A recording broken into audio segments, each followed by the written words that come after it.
understand the principles of the kingdom. Let me say something here, friends. For people who don't know God, God deals with them through miracles. For you who knows God, he deals with you through principles. That's why a non-believer will get healed in a crusade, and you, a believer, you go home with your sickness.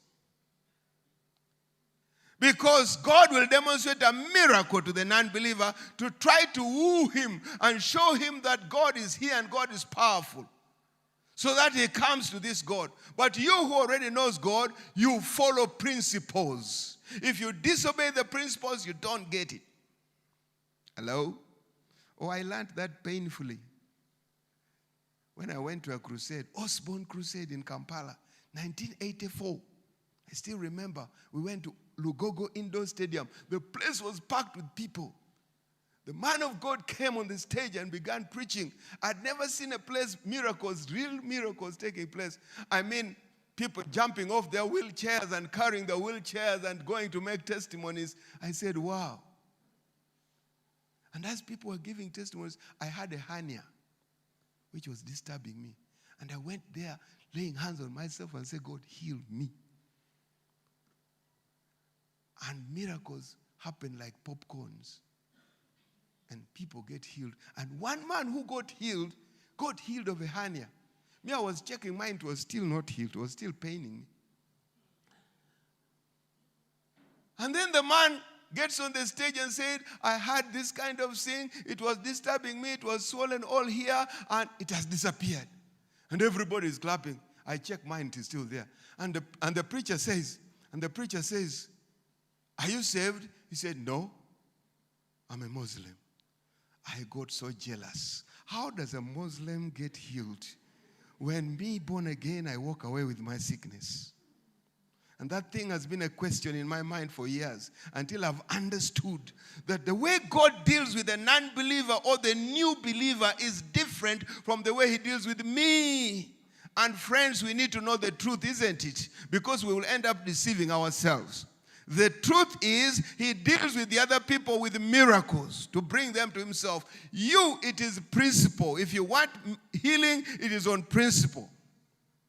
If you want any blessing from God, it is on principle. You are supposed to understand the principles of the kingdom. You are supposed to understand the steps to take. The Muslim is not required any steps. Let him just be there and miracles happen and he also gets it. But you are supposed to take a certain step for you to receive that blessing, for you to receive. It's yours actually.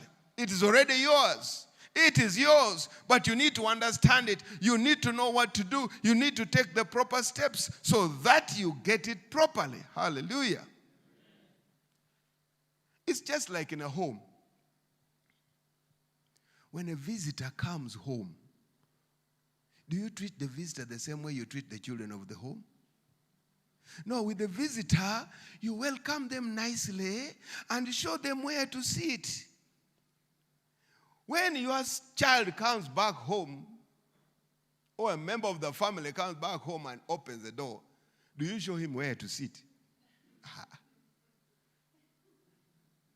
He just comes in, he knows where to sit, he knows where to go, he has his own room somewhere inside there. If he's hungry, he knows where the flask is to take a cup of tea. I mean, you don't need to tell him what to do. You don't need to be so kind to him and say, you know, this is where to sit. A person will say, what's wrong with you, mommy, today? You are showing me a seat. When I'm a member of the house, I know all the seats where they are. I know even where beds to sleep is. I know where the flask is. I know where the what is. I know where the kitchen is. If there's nothing cooked, I go and cook it by myself. A visitor is very different from a person in the home. So the way God treats you is different from the way he treats the other newcomer. So for you to get a miracle from God, you need not behave like a newcomer. You behave like a member of the home. You know how to get it. Go in principle and get it. God is not denying you. He's simply saying you are different. You're a child in the home. Can you go and pick it yourself? Hallelujah. So miracles are yours. Healing is yours. Blessing is yours. But you don't need to behave like a visitor. you need to understand the principles of getting it and taking it away and going with it. As a matter of fact, it's already your inheritance. Healing is your inheritance. It is yours. It is your inheritance. There's no way God can even deny you anything. He just wants you to know the principle and get it yourself. Because you are now a grown-up person. You're a son. You're not a baby. You're not a visitor. No. Take it for yourself. Hallelujah. Because you're a member in the home. Hallelujah.